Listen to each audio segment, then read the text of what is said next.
the second session for today. It will be the panel discussion on the topic of EU and Japan, leaders in the AI development. Well, let's put the question mark there at the end and try to answer that question in this panel. First, I would like to present our speakers for today's panel. On my right here, Mr. Eric Badik, Advisor for Artificial Intelligence of the European Commission. Further on the right is Mr. Tatsuya Narita, Chancellor of the Secretariat of the Headquarters for the Digital Market Competition of the Japanese government.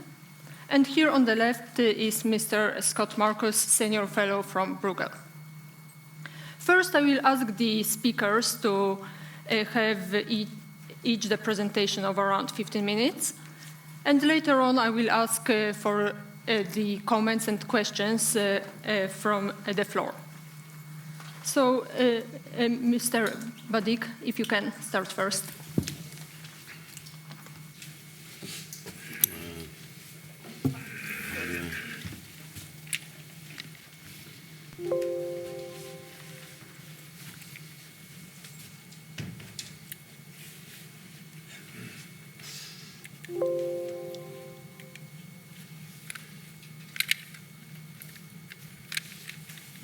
Okay. Good afternoon, everybody.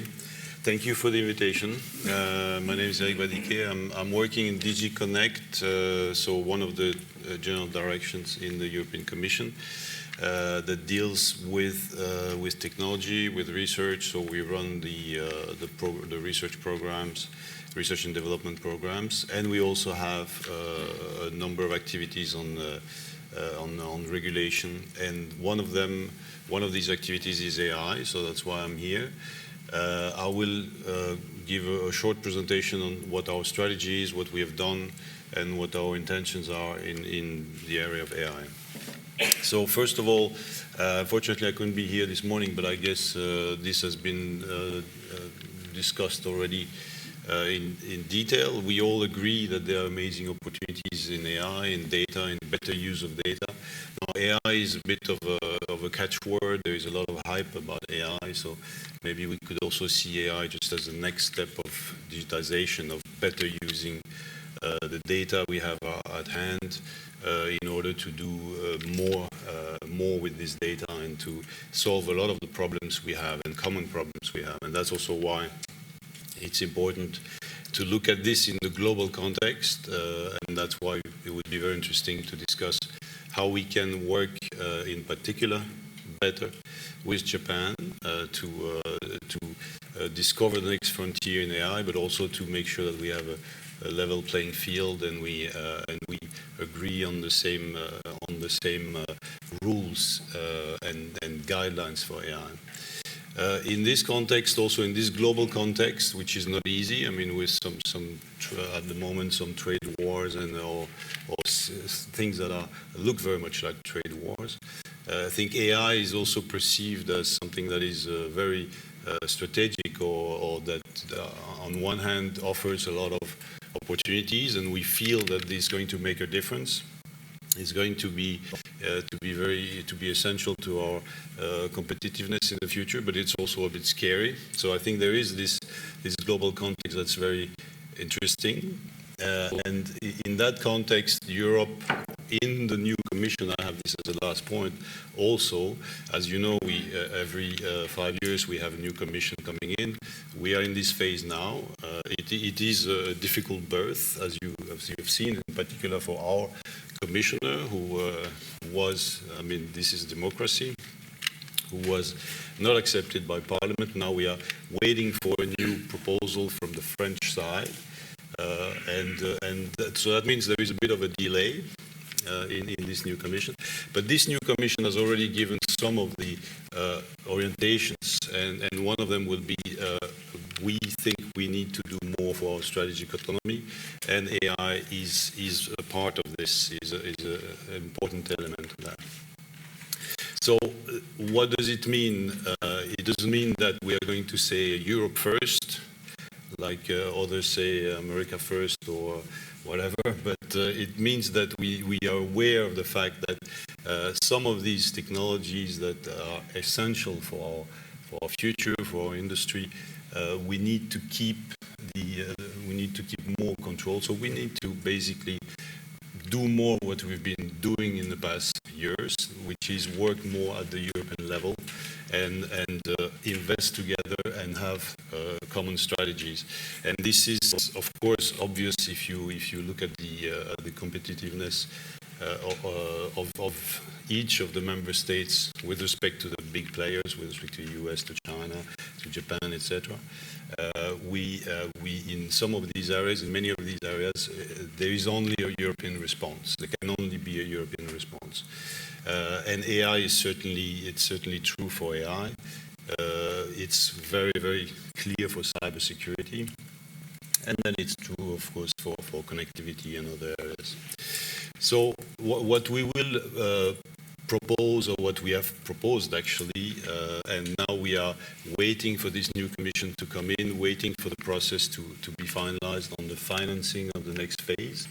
But we would like to see more financing going into these big projects, digital projects for Europe in the next phase, 2021-2027.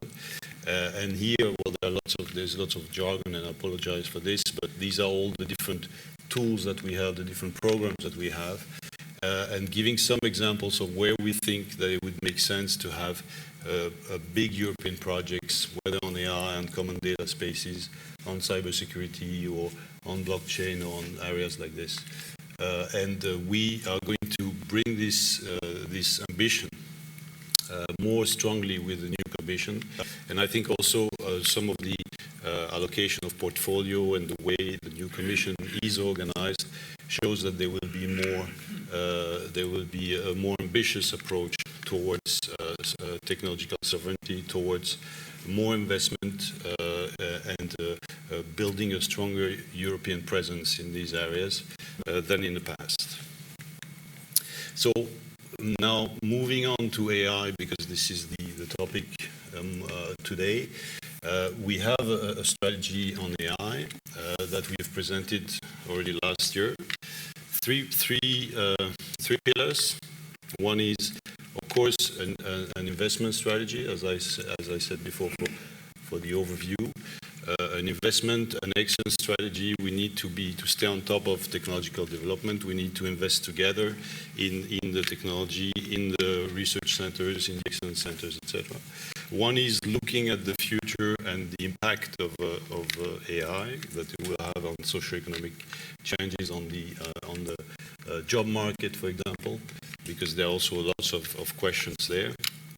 And one which is important, and also very important in terms of working together with Japan in particular, is the ethical and legal framework, or ethical framework, because we believe that there we need to work with what we call like-minded countries, so countries that have similar views in terms of values, of fundamental values that we should respect and we should build in our system. So the key point here is to make sure that we have what we call trustworthy AI, so that when people use a system in which there is an AI engine or there is some AI components, we can trust this system, we can trust this is transparent, there are no bias, this has been done properly. Because as we know, the new element that AI brings is, of course, this autonomous decision-making, this learning characteristic that is bringing new challenges. And in order to do this, we have launched, we have created a group of 52 experts who have done a lot of work, and there'll be a slide that will explain that a bit later. So what we are looking at is, of course, not only AI as such, but it is some kind of an AI ecosystem, creating an ecosystem that will allow AI to really have an impact. So this includes, of course, infrastructure. We have a strategy there as well on high-performance computing. We just launched a very big project that is actually pan-European, that involves, I think, between 15 and 20 member states with financing to build some capacity on HPC. We are going to finance large-scale testing facilities, so it could be self-driving facilities or hospitals or things like this. That would be European.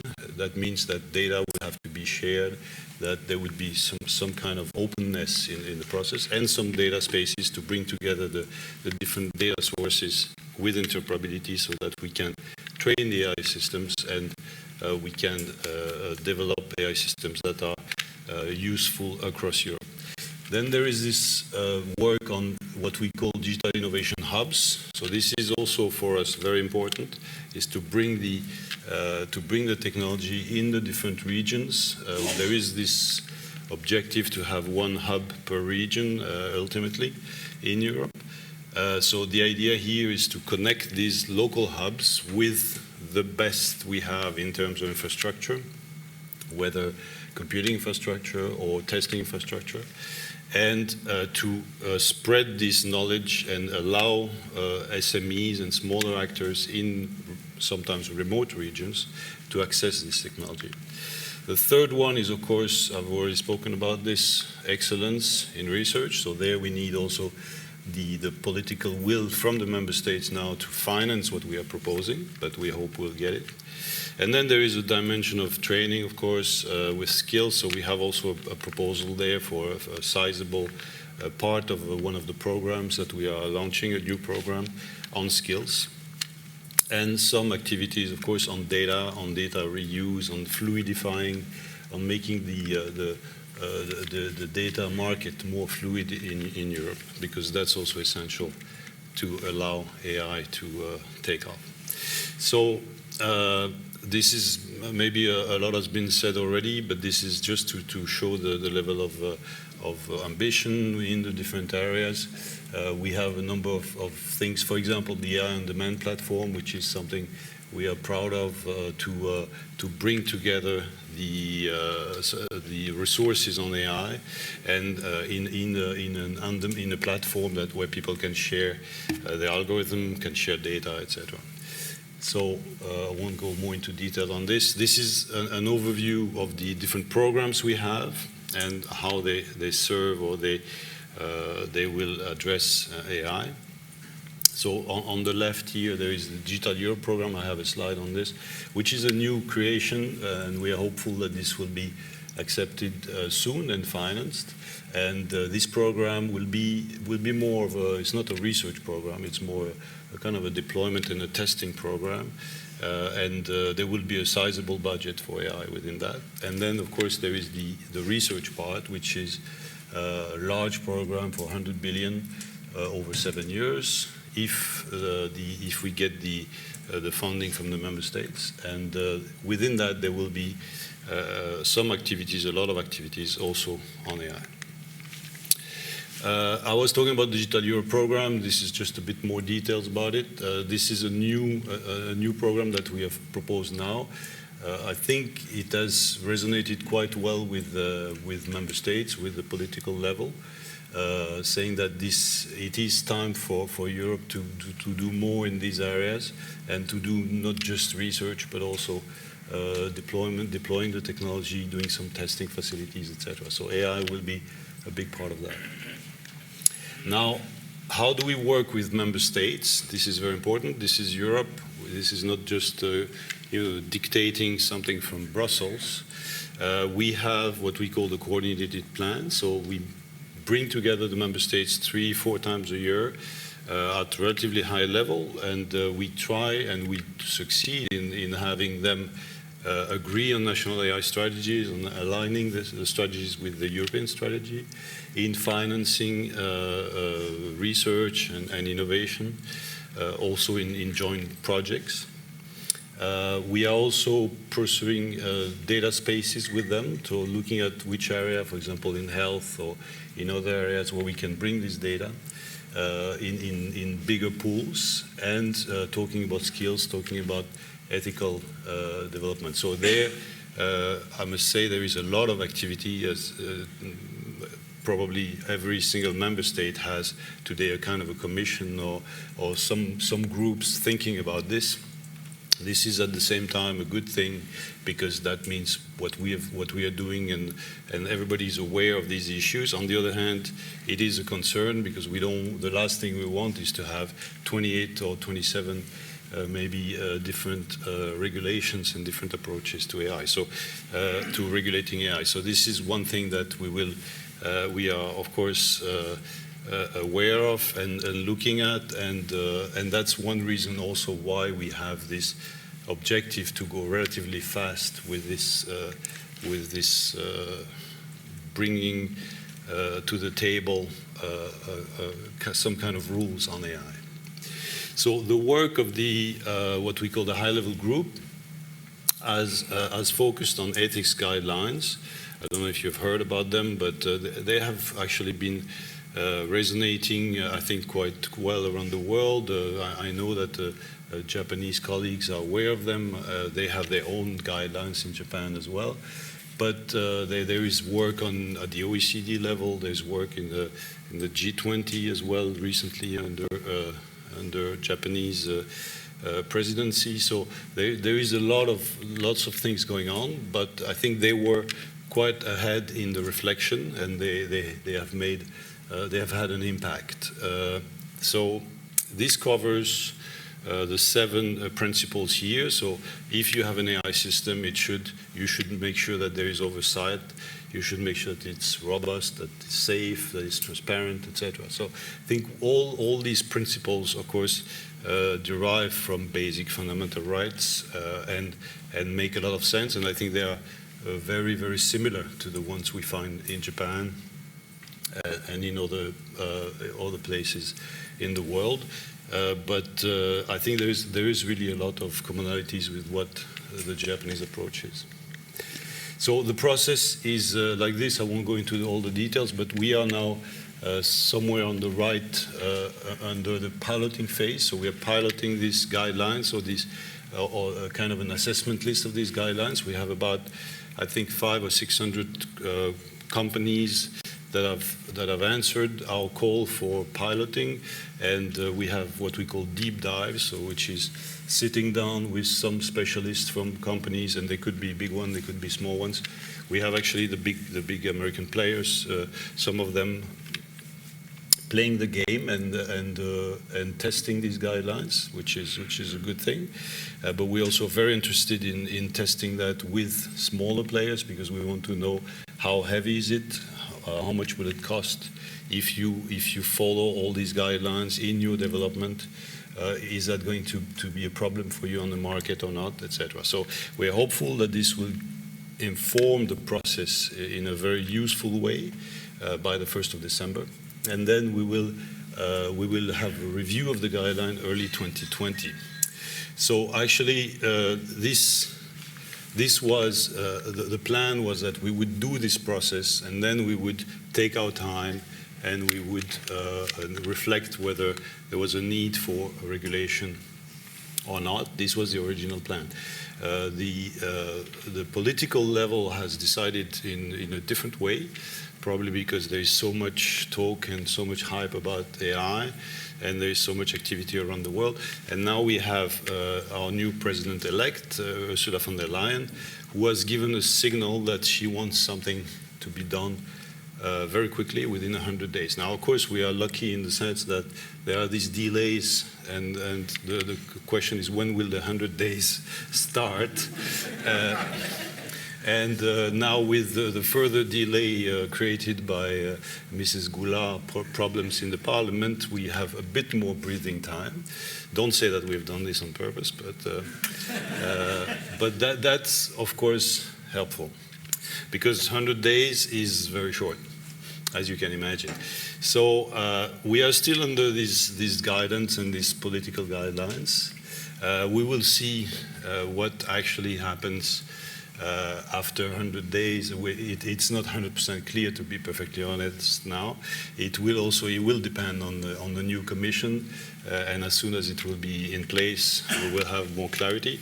But we are, in any case, going ahead with reflecting, giving options, thinking about options, consulting, so there will be a very thorough consultation that will be launched, and I think this is the best thing we can and should do, because there's so many questions on AI and on whether, how far you should regulate and why and where, that the last thing we need to do is to rush into something. So things will become clearer as soon as we have a new commission. But in any case, be ready for, if you're interested in this, be ready for a phase of discussion and consultation that will start quite soon on the basis of some ideas of a proposal from the Commission. Now, it's not only the Commission. Yesterday, for example, there was a big announcement in Germany of the Data Ethics Committee that has a very important report that relates very much to this. So there are lots of ideas and things flying around that we should take into account, and this is what we will do. So just a couple of things that are maybe a bit on the information side. If you're interested in this area and in what the European Union is doing, this is the AI Alliance platform, so you can go there. This is a place where you have a lot of discussion led actually by the high-level group members, many of them. Some resources, lots of interesting resources on AI. And this is another platform that might be useful to some of you. It's the iWatch platform, so something that we are launching now that is building up to go deeper into investments, into technology monitoring, etc. Something we are also interested in developing together with the OECD, so that we have something that is broader and more complete. Now, just as a way of maybe first concluding a bit, so what I've presented is what I think is a strategy that is a kind of a mix between investment, excellence in research and innovation, and making sure that we have the right framework for AI. Some of us present this as an opportunity to have a third, a European, we could say a European/Japanese third way, maybe, I don't know, between the US view, where you would have a lot of investment, very few rules, a lot of company-led activities, and the Chinese view, where you would have probably a lot more dirigism and different approaches, also different views on how to treat data, on how to treat privacy, etc. So we believe, or some of us believe, that we have the opportunity to have a third way. I think we have shown that we can show the way in some of these very important areas, for example, with GDPR on the privacy side, because this is something that is now I think received relatively well, despite, of course, some issues. It's not perfect, but we know, for example, that in Asia, in the US, a lot of companies, a lot of people think that having such a framework for data is important. So if we can do something maybe along the same line, along the same way on AI, it would be also very useful. And I think there, Japan would be a very good partner. So my last slide, as I said already, it's a crowded field.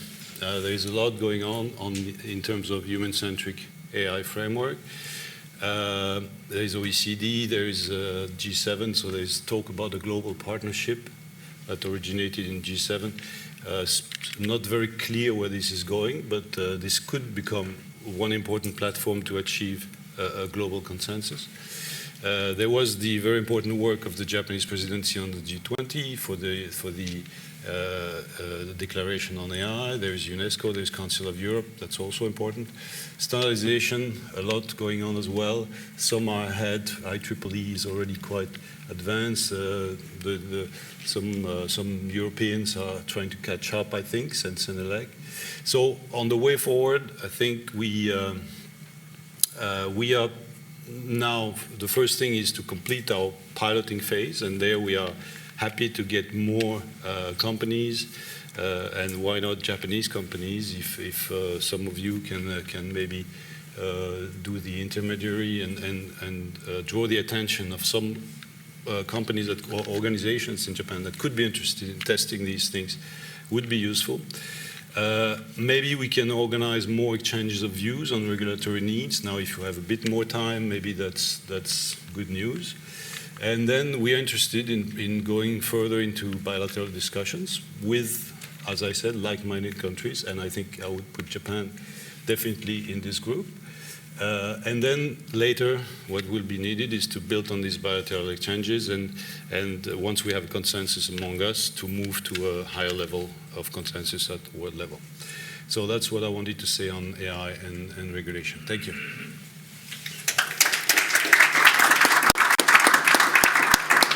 Thank you very much. So we had the presentation about the EU strategy for AI, then Mr. Narita for a little bit of the Japanese perspective.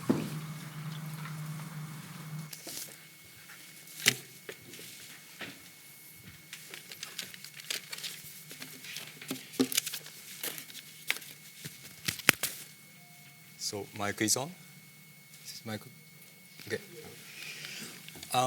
Well, good afternoon, everybody. My name is Tatsuya Narita. I'm working for Japanese government.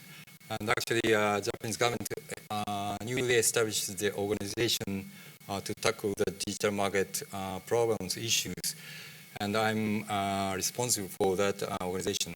So I'm very pleased to be here, to have opportunity to exchange the views on this very quickly changing difficult task.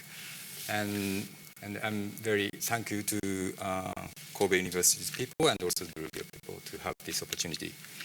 So I want to talk to you today mainly three things. One is, as I said, Japanese government established a new organization. So why was that, and what's the concept of this? And secondly, what we see as challenges for this area. And thirdly, we decided to do the 5 issues to be addressed in the coming months. So this is the third topic. But in addition to that, these main 3 things are not focused on only AI. I'm sorry, but because of today's topic is AI, I can add some initiative which Japanese government is currently trying. So let me start. Okay. I'm sorry, too much letters here. But as I said, please take a look at the last sentence of the blue box. As I said, last month, Japanese government established the headquarters for digital market competition. So the reason why government decided to establish was mainly 2. One is, of course, we need to gather the experts from economy or lawyers or engineers. So we need to combine these experts' knowledge.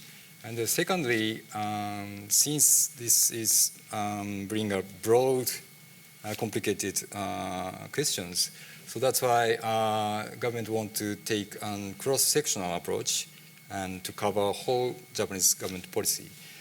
And then lower part is describing the structure of the organization. So the top one is the headquarters itself, which is composed of related ministers led by Chief Cabinet Secretary. And this organization was established in the Cabinet Secretariat, which I'm belonging to, and which can cover whole government issues, government policies. And then below that, we also set up the council, which is composed of related ministers and experts. And then finally, below that council, we also set up the working group, which is composed of the experts, 10 to 15 people from economics and legal and also the technology. So this is the organization which we established. And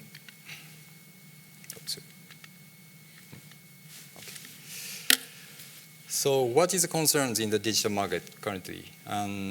Everybody knows that one issue is concerns of competition policy, competition situation.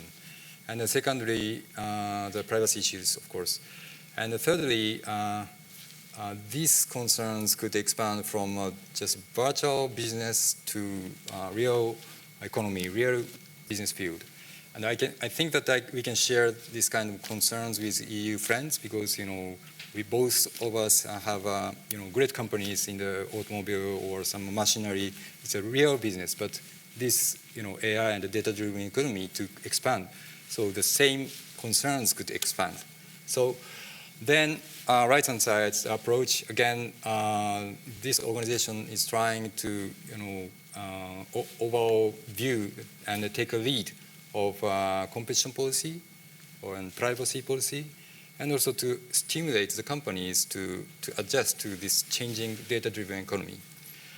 And one of the mission of the new organization is to do the competition assessment of some specific digital market. I can talk to you later. And also another important aspect of this organization is to collaborate with foreign governments because this problem is expanding globally.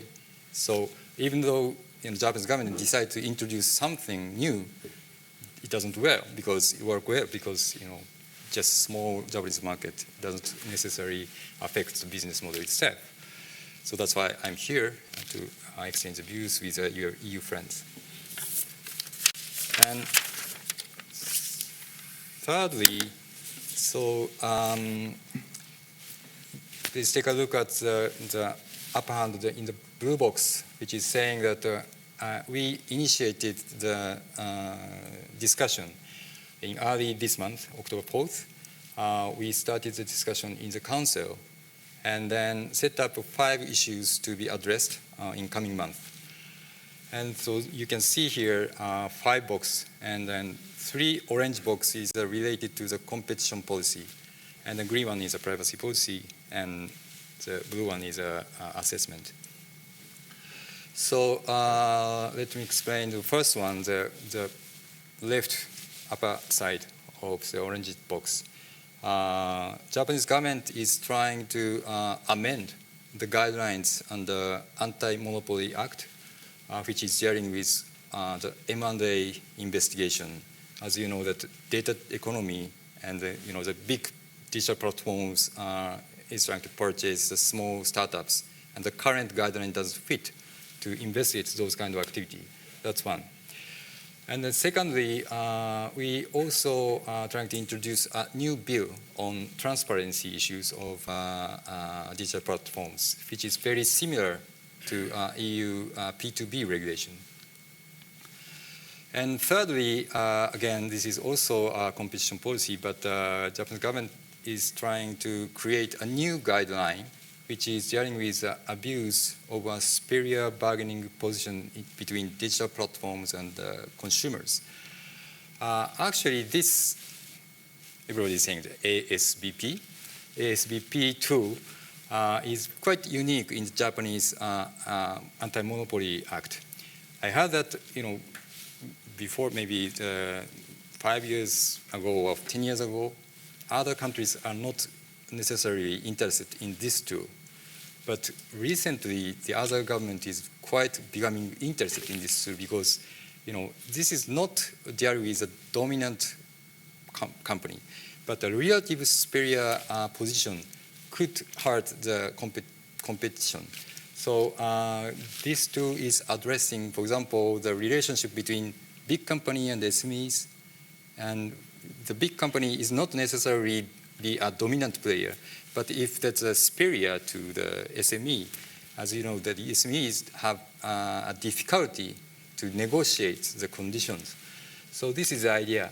But now this new guideline is expanded not only the B2B relationship, but to B2C relationship, because a lot of concerns regarding the data, collection or data usage between the digital platforms and consumers. So this is quite new.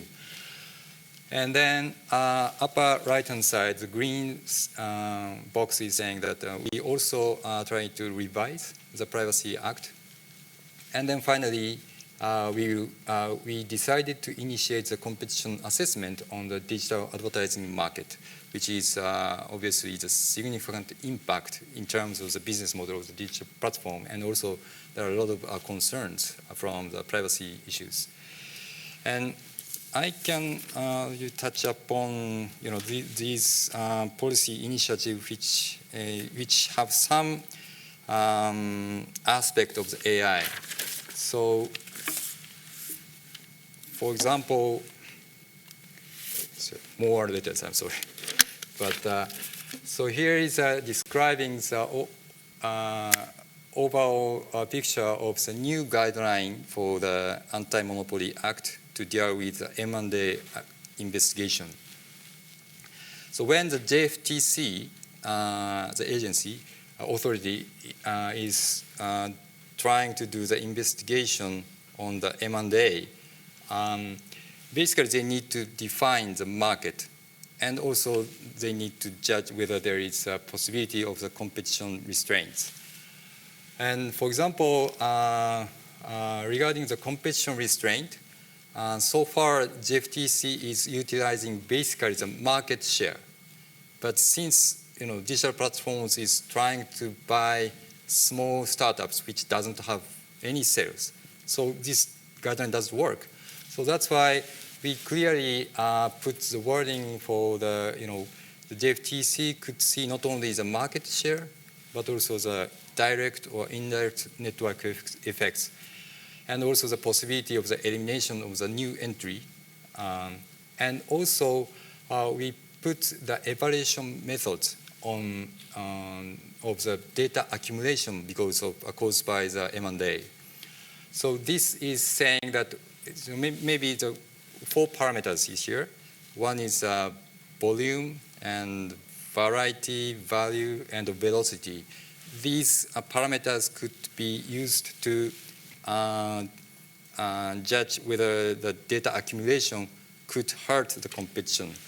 Of course, AI needs data, so that is critical for the companies to compete each other in terms of the usage of the AI technology. So, and next one, yes, here. So as I said, the second policy initiative which we are trying to introduce is a bill on the transparency issues. Again, as I said, this is similar to the P2B regulation in EU. But you can hear, so we, under this law, we will require the digital platforms to do more disclosure, including, for example, the possibility of access data. So digital platforms sometimes allow the companies to access to their data, but sometimes they will not allow. So we will encourage them to, or obligate them to disclose. If not, why?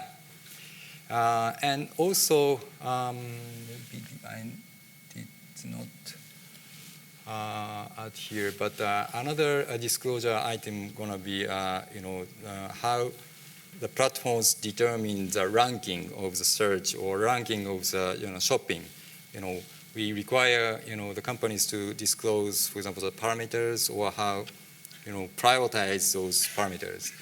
That could be one aspect. And finally, the third one, which might be related to the AI itself, is competition assessment. As I said, Japanese government decided to start the assessment on the digital advertising market. And this has 2 dimensions, as you know, in the multi-sided market. One is, of course, the digital advertising market itself. So we will do the competition analysis on that market. But also, the platformers collect the data and utilize to profile each customers. So this is through search engine or map or SNS. So another issue is, of course, related to the privacy issues as well. So people actually don't know, usually people don't know, how their data now be collected by the platforms, and also how much deeply the platforms do the profilings of each customer. So this is, of course, related to the AI technology, but maybe the issues here, it could be, how much the digital platforms could collect the data and how deeply they're using those data by utilizing the AI technology to do the profiling, because it could, of course, it helps the efficiency of the business or of advertising activity, but also, it could create some danger of the discrimination or whatever. So those are maybe some aspects which is related to the AI technology. And finally, I'm sorry I didn't prepare for the slides, but since today's main topic is AI, I can touch upon the other initiative which is done by Japanese government. So maybe I think that it's Japanese companies relatively similar position with EU companies, AI technology led by, unfortunately, by the US and China. But again, as I said, this competition is expanding from the virtual business to real business.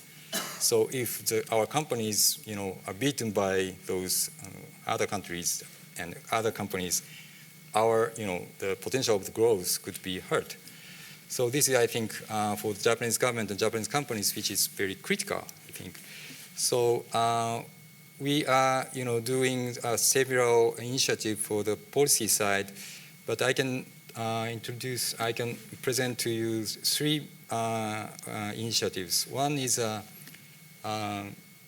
to do the AI-oriented business, they need data.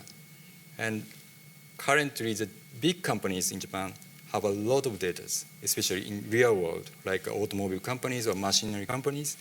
That could be an advantage of them. But how to utilize the technology? And currently, more the ventures are coming up in Japan, which is developing the AI technology. So government is trying to help for these ventures, startups, and also the big companies which have big data, and collaborate each other. So we kind of taking this kind of initiative to encourage both of them to work together. That is one initiative.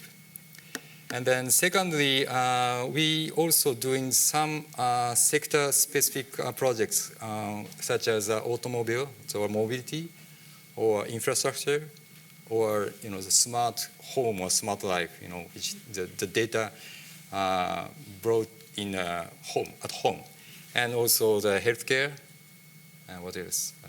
Some factories. So this area could be our strength of Japanese company and the Japanese industry. So that's why government is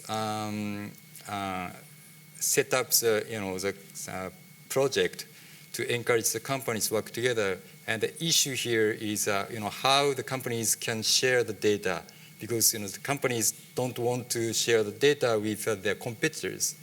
But maybe the governments help them to identify the data which should be shared and which should not be shared in terms of the competition. So that is the second initiative I can tell you. And thirdly is the human resource issues. As I said, the leading engineers in this AI field, unfortunately, the China and the US is leading. But in terms of how to utilize those AI technology and data issues to realize the business itself, I think there are a lot of opportunities even for Japanese companies, because how to utilize and adjust to the real business, people should know what the business looks like. Maybe digital platformer is very good at analyzing the data, but as far as they don't know what the automobile industry manufacturing look like, or how the plant factory is working. So these kind of aspects could be advantage of the Japanese companies or maybe the EU companies. So, but in order to achieve that, we should encourage the companies to train the ordinary, engineers in their own companies to know how AI technology works for their business. So I think there are a lot of opportunities for the companies, and then create the AI-driven business model. So that's why we encourage them to help the training for the employees of those companies. So those are the areas I can talk to now, but I'm very happy to answer to your questions furthermore. But anyway, thank you very much. Thank you. Okay. And the last presentation from Scott Marcus on the prospects for the EU-Japan cooperation. This slide. And there we go. Okay, well, a lot of what needs to be said has already been said. I'm going to be making some very general comments today, and in many cases stating the obvious, but sometimes it's not a bad thing to state the obvious. So that's really where we're headed now. The question mark that Guntram talked about this morning, the topic for the panel is EU and Japan, leaders in AI development. And so certainly a first threshold question is, to what extent really are the EU and Japan leaders in AI development? They're certainly players, that's not a question.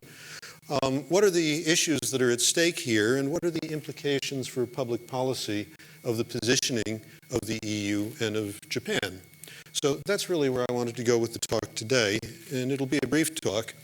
But the first point is, of course, as I think has been clear from all that we've heard in both panels today, the opportunity for artificial intelligence, machine learning, and this set of interrelated capabilities, you could add Internet of Things and a number of others into the mix, the collective benefits to the world are simply enormous. I like to quote a study that was done by McKinsey Global Institute, and if you look at the annual global benefits in that study, they're measured in multiple trillions of dollars per year. Now, that's pretty darn big numbers. So the importance of what we're talking about here is really quite huge. Robotics is sort of part of that mix, Internet of Things. This is a big stakes issue. And so the natural question is really, where, relative to these issues, do Europe and Japan stand? And we'll know in a second. There we go. Okay, so most experts see the lead in these fields as being with the United States and increasingly with China. There is clearly risk for the European Union and for Japan of being to some extent squashed between the combat of the elephants. And it is an issue. You see massive investments being made by China. The United States, even though historically it's been very reticent about what I would call industrial policy, the United States also is looking at large investments and large initiatives, and also changes in their policy as regards shipments of technology around the world. So again, you see changes on a large scale. This is actually from Commission data in a fact sheet from a couple of years back. And so what's wrong with this picture? Well, clearly the United States, North America, mostly the United States, is a big bar. The Asia bar is mostly China, more so than Japan. The EU, and this is private investment, so government investment is a separate question. But the level of investment in the European Union is clearly below where one would want it to be a first or second player at global scale. That's just the reality.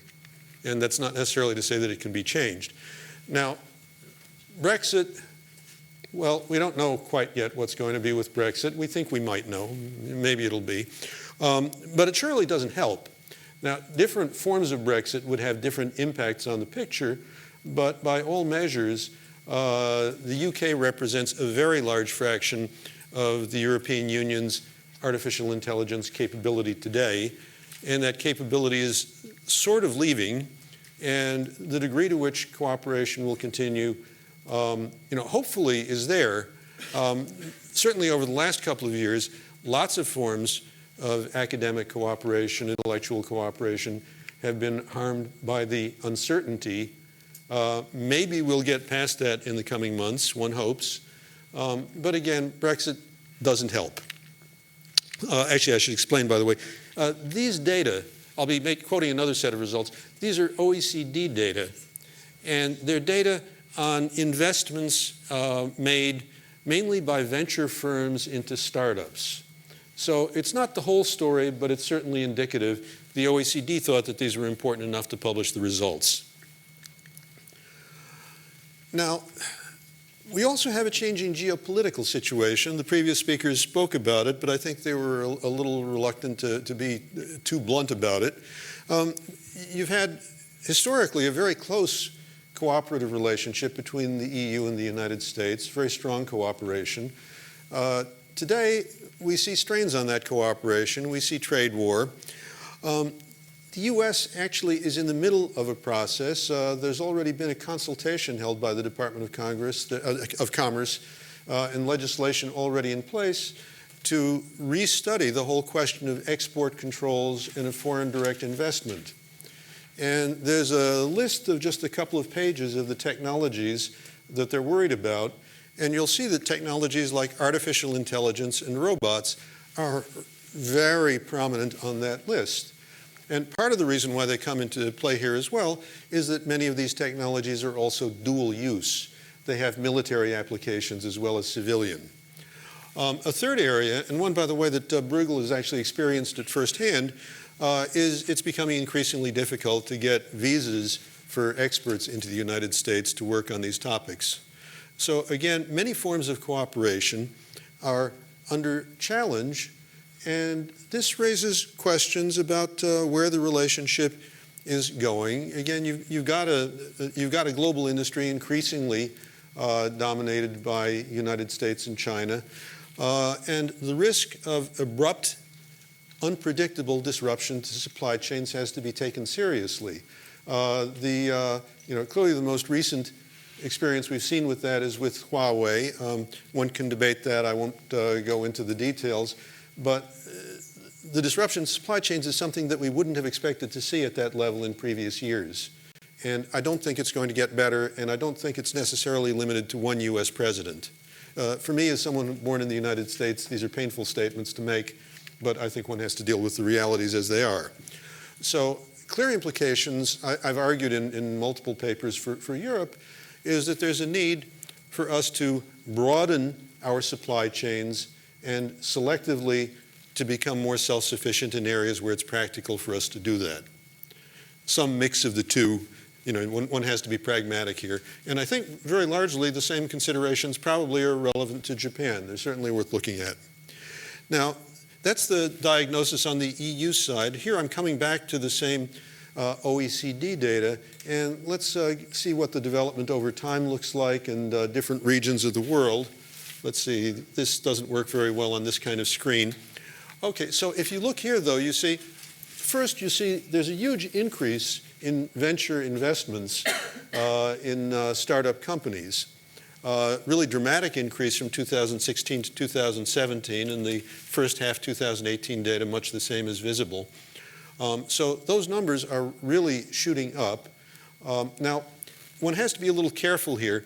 These data are only venture investments, so you're not looking at government investments. And also, what we've heard in the presentation from Professor Hajiwara this morning, a lot of the activity in Japan is from large companies. If a Fujitsu, if a Toshiba, if an NEC is looking for money to fund some research in artificial intelligence, they're not going to the venture capital market for a small investment. So some of this isn't there. But it's still worth noting that you've got big gray bar for US, nearly as big light blue bar for China. The little piece up there that you can barely see is Japan. Now, again, this understates the investment in Japan, I'm quite sure, but still, it's significant. You have to figure that some of these venture investments in startup companies can be thought of as a leading indicator on certain kinds of innovation.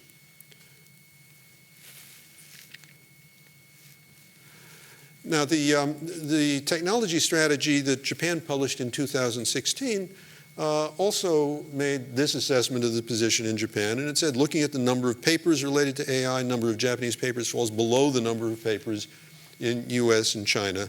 What Professor Hajiwara was talking about this morning wasn't papers, it was patents. That's a different measure. Clear that there's insufficient investment in research and development by both public and private sectors. So I think my point would be the picture here is really not so different from that for the European Union. It's clear that these efforts need to be reinvigorated. Japanese government has been working on this for quite some time. This is, again, a picture of a multi-phased approach, 2020, 2025, and so on, that the Japanese government has been looking to initiate. And here you'll see there's a focus on some particular areas. There are areas like the industrial sector. There's areas like transportation. By the way, I don't claim to be an expert on any of this, but I've glanced at the documents. Still, these are areas that Europeans can relate to. They're some of the same areas that we would tend to focus on. Now, there's also a companion document that was essentially Japanese talking points in international negotiations. And if you look at the first one, it's the relevance of artificial intelligence to a human-centered society. The mission statement to Executive Vice President Vestager that was quoted in the opening remarks by my managing director, Dr. Wolf, and again put on the screen just a few minutes ago, really talks about exactly this. It talks about human and ethical focus for artificial intelligence, and I think also more broadly. And what we've heard, I believe it very loud and clear in the last two presentations, is that the kinds of concerns that we have with humanity, with ethics, with the use of these technologies is probably far closer between the EU and Japan than it is between the EU and either China or the United States. And I think I'd make the same statement pointing the other way too. You know, that these are regions of the world that have some common values here and therefore a sound basis for discussion. So the points I would make here again, so there's some commonality in the elements that would tend to be focused here and there. European strengths often aren't in artificial intelligence as a pure software bit. A lot of the things that we're especially good at here tend to be things where either sensors or actuators are involved, things where somehow there's industrial controls, mobility involved, things like that. To some degree, we're really looking at some of the same strengths. That's good in terms of making cooperation easier. It might be a little less good, meaning that there's a little less complementarity than there could be, but still, you know, there's a basis there for a discussion. Clearly, if you look at Germany and France, a lot of these Industry 4.0 topics are relevant.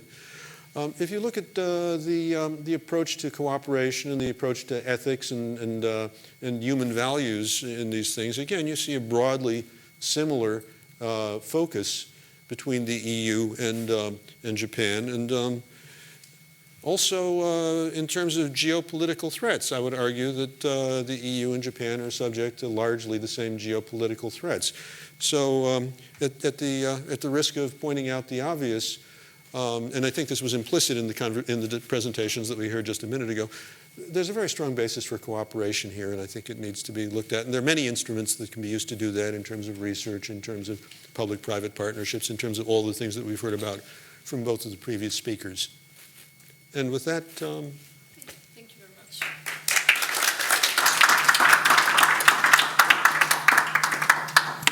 Okay, so we have had the three presentations. The first one about the EU strategy on AI, the second one about the initiatives and plans from the Japanese government, and then as a very nice conclusion to all of that, summing up, the presentation on a lot of common points between EU and Japan and the sound basis for cooperation between the two areas.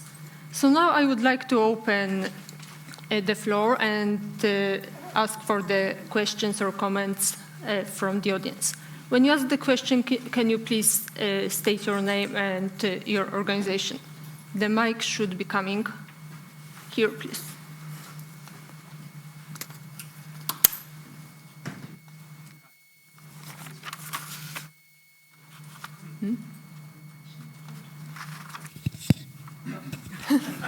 All right, it's just the magic hands that.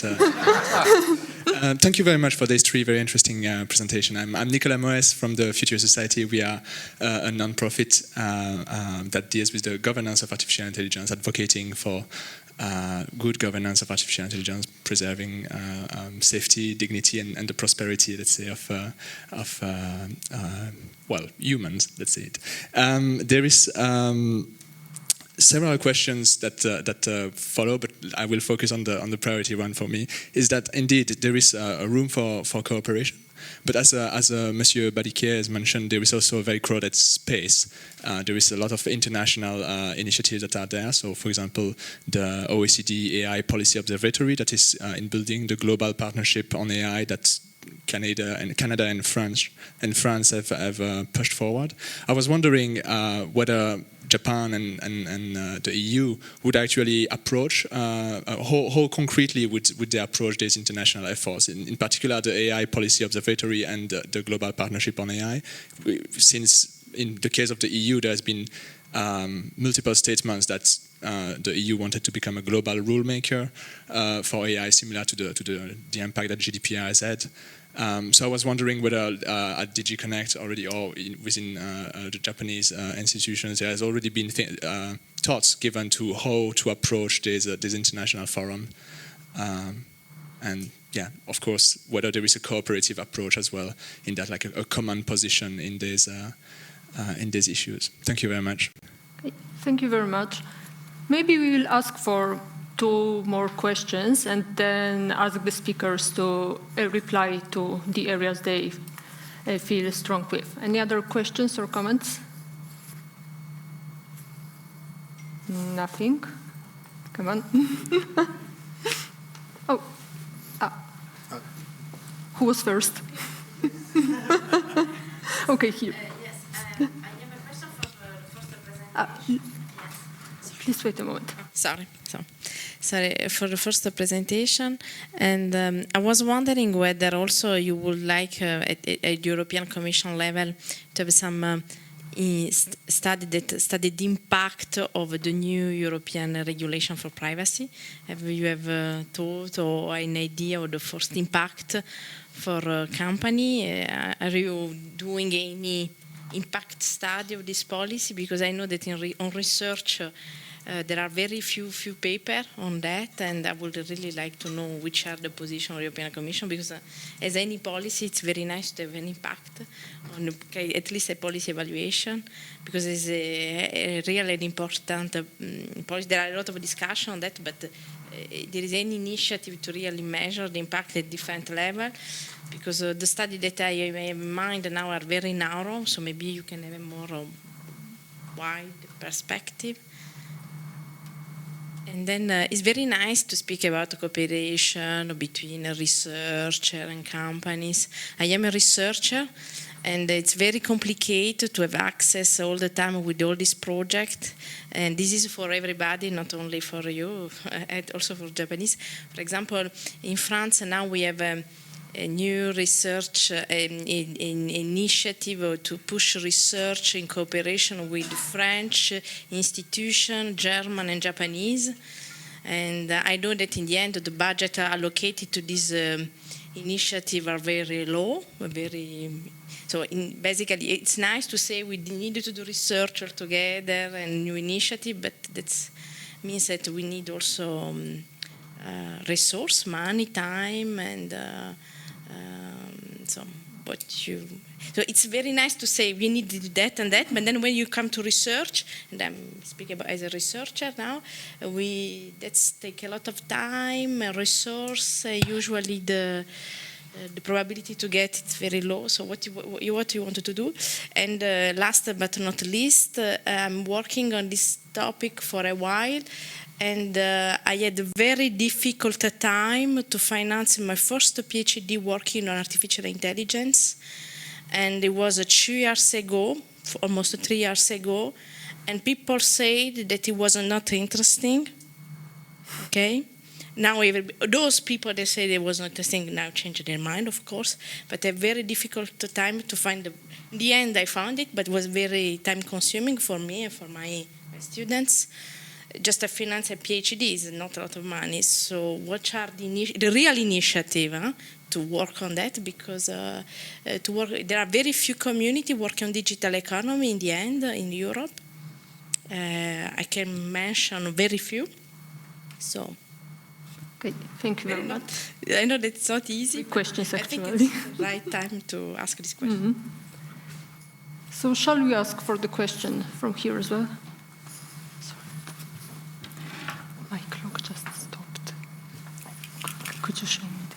Well, thank you very much for today's great 3 presentations. My name is Hiroki Habuka from the Japanese government, Ministry of Economy, Trade and Industry. So I have a question about governance of AI.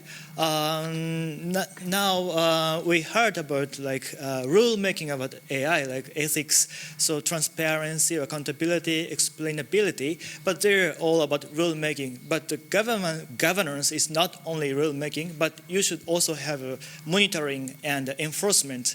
And now the Japan government is trying to consider what would be the best way for not only rule making but also monitoring and enforcement. So about the monitoring, it's very hard for regulators to see how the algorithm is actually working. So even if the company says we will comply with this ethics guideline, but whether they're actually complying with that would be another question. So how we can, or regulators or even society can check the compliance of the guidelines or ethics in rulemaking would be one challenge. And about enforcement, traditionally the regulators could find a person who is to be blamed for negligence, misconduct. But when the artificial intelligence decides autonomous decision making, it's very hard to decide which person, which entity should be blamed for the default. Or maybe we shouldn't blame for anybody because it's unexpectable. So machine learning is based on statistics, so there should be some wrongdoing. And when it comes to deep learning, it's really hard to explain why it happened. So under such circumstances, it's very hard to whom we should enforce the law or not. Yeah, these are my questions. Thank you. Okay, thank you very much. So shall we ask our speakers to try to answer some of these questions here? So maybe from Eric. Okay, so thank you. A lot of questions. On the first question on the international efforts, yes, indeed, I think the two probably first groups that come into mind are this AI policy group in the OECD and the GPI. I think the GPI is still very much unclear. I mean, we are involved in this discussion. We have meetings, I think, every second week since the G7 meeting. But the interaction between the OECD work on AI and this new group is not completely clear. There are also some sensitivities related probably also a lot to the US position within the OECD. So I think it's still early days to know whether this will even fly or not. If it does, it could be, and I think there are a number of areas that have been proposed. There are 4 areas that have been proposed for the work. One of them relates to ethics and to an ethical framework for AI. And this could be, our position is that this could be a good platform to reach a broader consensus. But I would say we need to wait a bit and to see how the things evolve, because as we said, the OECD is already doing quite a lot of work, and this balance between what the OECD would do and the new group is not clear. On the second question, there was a question on the, if I understood well, so whether the GDPR, whether there is an impact assessment of the GDPR. I think that there is something. I cannot give you the exact details because that's not exactly my file, but I can help you to find out. That's no problem. But of course, we're interested in having more data on how this is being implemented. I think we have some anecdotal, if we can say, evidence that this is well received in a lot of places, and not only in Europe. That this is making this is actually helping also significantly, and that this is also being this is an inspiration for other regions of the world. But I don't think we have a very solid evaluation yet, but I'm pretty sure there are some studies going on, and there are some, so maybe if we can talk later, you can give me your card and I'll get back to you with more details and contacts. Well, you asked kind of a more general question about, okay, it's nice to say, yeah, let's cooperate, but we need the means. Of course, that's exactly what we are saying now. We are selling a big package to the political level. We have proposed, quite an ambitious package for research, for deployment, etc. This includes also, and this is your next question, on how to finance a PhD, etc. This includes also a big package, 700 million, as part of the for 7 years, which is for skills, which is quite sizable, I would say. To support PhDs, to support new courses in AI, to have also more work between our platforms. So we have a number of technological platforms in cyber, in AI, in HPC, to have them to get involved in developing some new courses and some new training opportunities for these areas. So I think there the answer is, first we need to have the response from the ones who give the money, so from the finance ministers in Germany, in France, and elsewhere, and then we can have some support. Now for the rest, of course, this will remain competitive programs. As we know, this is never easy. And we know the frustration because, of course, you have to submit a lot of proposals in order to get one.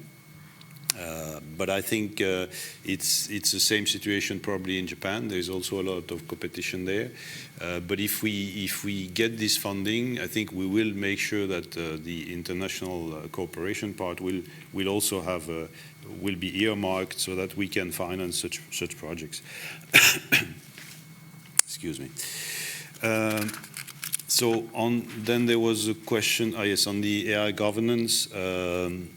So on the monitoring and the checking of compliance, I think this is really part of the discussion we need to have in shaping this proposal, and we hope to get a lot of input from the consultation we will launch. There might be a case for organizing some kind of exchange. As we said, there are lots of commonalities between the EU and Japan. Would we be able at this point to talk about how to implement this kind of regulations, or whether there is a need for regulation? I don't know if it's credible to think that we could organize something like this, an exchange. But yes, sorry, you want me to speed up? Oh, okay. Sorry. But okay, just so quickly, I think on compliance, this is Europe, so we are also very aware of the fact that member states need to continue to have their responsibilities. So we would not, I mean, there are a number of options, but a very likely option is that compliance would rely on organizations that are already looking at for example, safety areas. If you say safety of cars, you have structures that are there. So what we would be talking about is probably to reinforce their capability, to network them with others so that there is a good understanding of the new issues brought by AI. This would be for compliance. And for enforcement, that's also a big question. Who should be liable? And there, I don't think we have the answer. I mean, you know, we have to look at the whole chain between the developer all the way to the user. The new thing, which is the difficulty with AI, is that you can train a system and retrain a system. So that means, do you need to certify? Do you need to recertify every time you retrain the system? Do you need to set the bar somewhere so that if a system is critical, then you will outlaw it completely or not allow it to be retrainable? Because that could be a question. If you have an autonomous car and you have an automatic training, and then something goes wrong because the training has not functioned correctly, you may have a problem. So I think there are lots of very pertinent questions, and I don't think we have the answers yet, but just we have some ideas and we will consult on them. Okay, thank you very much. If you can. Thank you very much for your questions. And maybe my responsibility is to your question. I think that cooperation, as is described, Japan and EU closely cooperate with this matter, especially this year, G20 is a big event for us in Japan, and we really appreciate that cooperation from the EU colleagues and to set up a kind of a common, the human-centric principles. So I think that was well done, I think. And then also, furthermore, the OECD could be the good driver for the cooperation further. So we will continue to cooperate with your EU friends. And maybe you ask, do you ask me to? Maybe I'll stop here. Okay, is that fine? Okay, so. Well, you can answer. I believe it's an important question, but it's really difficult. So,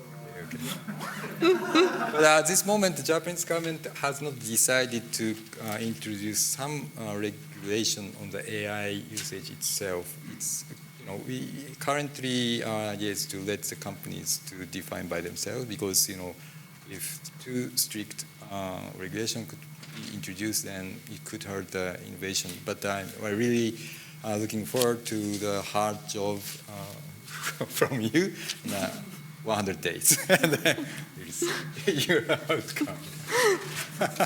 Thank you for your... Okay. Okay, well, I've got things to say on most of these. Let's see, on the GDPR, there's actually a whole little cottage industry of think tanks putting together retrospectives on how it's working. In the US, they do that too, but it's usually commercial parties trying to say that it's terrible. But actually, if you look at the largest corporations in the United States, many of the large platforms are saying they would much rather have something like GDPR, which they've already come to terms with, implemented in as many countries as possible, than having to have a couple of hundred different regulatory frameworks for privacy in each different country. So I actually would say that there's a surprising degree of convergence globally, more so than was probably expected. On the education issue that you raised, well, okay, so Bruegel is a taker of funding, not a giver. But the other issue that you raised about education, if we take it down from the PhD level, there's going to be a huge need to deal with people whose work has changed as a result of automation and artificial intelligence. Our work and some of the more recent work suggests that the net reduction in jobs won't be so big. Some of you will know that there were predictions years ago that there might be as much as 47% thrown out of work. I don't think, hardly anybody believes that today. But still, the disruption is going to be huge, and therefore the need for training is also going to be huge. And unfortunately, this is not a problem that our friends at the Commission can do very much with. Their tools are limited because education is largely a prerogative of member states where the European institutions have a role, but it's more of a supporting role. On your question, this has actually become a very active area of study. For example, OECD Club of Regulators refers to it as RegTex. It's an active point of discussion. I actually injected something on this into the research program for Bruegel for the next year. I think it's an important initiative. My sense is that it would be really good if the co-legislators in Europe could start doing more work to try to ensure that the regulations are as much as possible self-enforcing through automated means. And with the new emerging technologies, with big data and artificial intelligence, there are possibilities to do this. The actual ways to do it are going to be very specific to particular sectors and particular pieces of legislation. I don't think there's any one-size-fits-all. And it also raises a pile of issues that come back to your last question as well. If something bad happens as a result, where's the recourse? Clearly, there has to be explainability, and explainability for artificial intelligence is really hard. If you ask somebody at Amazon why they priced a particular item at a particular price on a particular day, even though they wrote the algorithms, it's quite likely they can't tell you. So, so getting to a real explainability and also ensuring that there's rights of recourse for those who think they've been harmed is going to be, I think, really important on all of this. On the issue of blame, one more thing I'll toss in. Indeed, it's true. There's actually a very nice white paper that the Commission put out in May talking about product and service liability in cases of artificial intelligence and machine learning. And what they argue is for products, we have a strict liability regime that makes it relatively easy for the consumer to argue that they've been injured. They don't actually have to prove liability on the part of the company. The logic has been that it's too hard for the consumer to get the information to do that. There's not an equivalent on services. And services are important. We've heard this repeatedly over the course of the day. So there's work to be done. Generally, actually, with my students in Florence, I like to give them a little case study about a drone that crashes into a crane that wasn't supposed to be there and lands on the street, happily not landing on anybody. But was it pilot error? Was it manufacturing error in the equipment? Was it software error? Was it a database error where the database should have known that the crane was there but wasn't? If it's in the device, then it's under the product liability regime for goods. If it's in the database, then it's under services and pilot error, who knows? So there's a lot to get sorted out. Okay, thank you very much. We have around 7 minutes left. Any additional questions? Please, the lady in white. You're good, but you also had a question. Thank you. I'm with Europe-Asia Interlink in Brussels. I'm afraid I have questions for Mr. Narita here too, and perhaps the other two panelists as well. For example, I think your point about geopolitical element related to artificial intelligence is very important, and I think namely concerning AI in China, for example, and also AI in the US. So you talked about dual strategy for AI. I think in that case, Europe is in a way, I'm sorry to say, out of the picture in the military side of it. That's a purely competition between the US and China. Now coming back to Japan, for example, Japan is a technologically really powerful house, and given that you suggested that there is a common ground, value-based common ground to cooperate between Japan and Europe for AI. Now, from Japanese point of view, certainly China is much closer to Japan, geographically also trading-wise, investment-wise, China. You have to consider, right? Geopolitically, otherwise. Probably, I wouldn't say that, but if not more, then you would consider Europe for various reasons. Also, what you do with China is relative to your trade and relationship with all Asian countries, India and ASEAN all combined. So that is actually a much bigger impact. So from your point of view, given what is discussed here, where do you see, for example, policy cooperation for Europe and Japan? Number one, that's my question. And how realistic is it? If it's realistically possible, what areas? And for Mr. Badike, for example, you talked about this strategy and you were putting together a framework. I think I'm afraid that given what EU does, normally with the coming of the framework, it will take a long time, I suppose, which is necessary. But if you look at the title here today, this morning it was about AI as a new driving force. In the between in morning and afternoon, EU has become leader in the AI development, actually, if you look at the afternoon title. Because if you look at AI, I think Europe is definitely far, far behind Japan and China and the US combined. Seriously. Yes. And there, I think it probably B2B, actually AI really B2B, perhaps we have some potential. I say some potential. So how do you see, for example, this actually AI becoming part of our competitive strategy? And will it be related to worldwide industrial policy, for example? And finally, for you, I mean, given what I asked him, what is your take on, for example, Japan and EU, possible Japan-EU cooperation for AI? Thank you. Okay, thank you very much.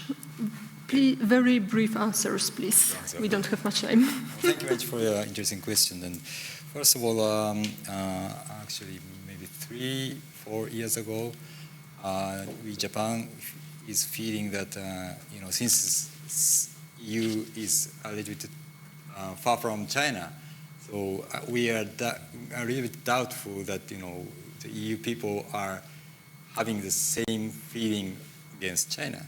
But nowadays, obviously, the EU has shifting toward the same direction with ours. So, in that sense, I think the basis of the cooperation between the EU and Japan is, I think, strengthened.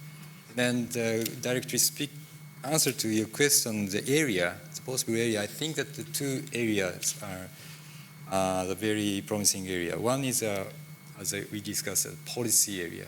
So we can collaborate to set up the kind of standard or the human-centric principles, those kind of rules, not only Japan but also EU. And then we can collaborate for setting the global standard that could address the challenge from the China world. And secondly, I think that, again, as I told you in my presentation, that the expanding to the real world, real business world, for example, the factories, the machineries, IoT thing, I think that could be the advantage of Japanese companies and also European companies. So that those are the areas we can collaborate on the project base, or actually the companies in those areas, like machinery companies in Japan and the machinery companies in Europe, already made some cooperation together. So that is, I think, the area of the cooperation. Okay, thank you. Eric, around 1 minute, please. 1 minute? That will be difficult. Okay, maybe 2. Okay, thank you. So on the framework, yes, Europe takes a long time. We know we have 28 member states, maybe 27 soon. It might be a bit faster. I don't know. But with all the energy spent on Brexit, if we rechannel it to useful things, that might be good. So I don't think it will take so long. That's why we have the 100 days. So it's actually a bit crazy. It will not happen in 100 days now, probably to have the full story, but it will happen relatively fast. I think there is a political will to do something and to set some guidelines and limits and framework to this. Is the EU far behind? You said we are far behind. I don't believe this, and we don't want to believe this. We think we have a lot of assets. We think we have very good research groups on AI. We have excellent people. We have very big strength also, and this was said in earlier presentations, on industrial strength, on embedded systems, etc. So maybe we've lost in bracket the first battle of AI in terms of consumer data, etc., because we don't have the massive data that China has or that the US has with their platform. But we have a lot of industrial data, just like Japan. This was said also before. And we have a lot of health data, for example. We have excellent health systems with very coherent data sets. So we have to really exploit this. And there are some good examples in very small countries. For example, I was in a presentation on Finland. They have special rules also on data. They are quite ahead. And they were saying we are able to do things that the big guys are doing with our small data set because we have opened it up. So I think we need to be confident that Europe has not lost the game. Now, what do we need is, of course, that's what I said in our strategy, and that's what was shown also in the slides. We are behind in investment. We need to increase the investment. That's what we are telling people who will decide on the budget. We have actually written down that we propose to have 20 billion per year in 5 years on AI, and that would bring us to the level required compared to Japan, to China, and to the US. And also, maybe to finish, I think what we need is to make Europe more attractive, because one of the problems we have is that we have very good brains, but they're attracted by the amazing conditions in California and so on. So we are now financing excellence centers. We want them to be really attractive, and then find the good conditions for people to come back or not to leave at all, and to make these things happen in Europe. So a positive, we want a positive narrative about AI, and this is what we will develop. And just to finish, yes, this will be part of an EU-wide strategy. As I said, I think this idea that we need, we need to be stronger on these technologies in Europe is going to be a very big guiding direction for the next Commission. Okay, Scott, would you like to add something for last word? Well, just a very few quick ones. And by the way, I obviously represent reverse brain drain, so I'm happy to be here. I think those comments were spot on. I wouldn't rate the EU as being either number 1 or number 2 overall on AI, but we have many pockets of excellence. And what it probably means is, as we increase investments, those investments, we have to be picking our shots. Essentially picking areas where we have an opportunity to really excel, rather than trying to cover everything across the board at the same level as the United States, which is probably not a winning game. The kind of investments the Commission has talked about making won't in themselves close the investment gap, but if they leverage enough private investment, then maybe there's a chance. So that's, I think, what we have to hope for. As far as opportunities for cooperation, I think there's a lot that can be done. We already heard a lot of that in the presentations today. A couple of things that could also be considered. We have, for example, a public-private partnership with Korea on 5G. Why not something with Japan and maybe other interested parties on AI? The other flagship program that we have in Europe is Horizon 2020. It is perfectly possible to admit other countries. Usually, if you don't do anything special, the outside countries don't get funded. But there can be exceptions for particular subject areas. There's no reason why that couldn't be done if we thought that AI was a particular area. It's even possible, by the way, for a non-EU, non-EEA country to be an associated country, in which case they participate in Horizon 20 at the same level as EU member states. Israel is not an EU member last time I checked. They are an associated country. For Horizon 2020 purposes, they function at the same level as Germany or France, or also Switzerland, which is EFTA. And they're doing really well. Yes, they do very well on that. And you notice, by the way, they also showed up on startups on the chart. They were big enough to show up on the OECD data. Absolutely right. Thank you. Okay, thank you very much. We'll finish our panel here. Thank you for all the speakers and the audience.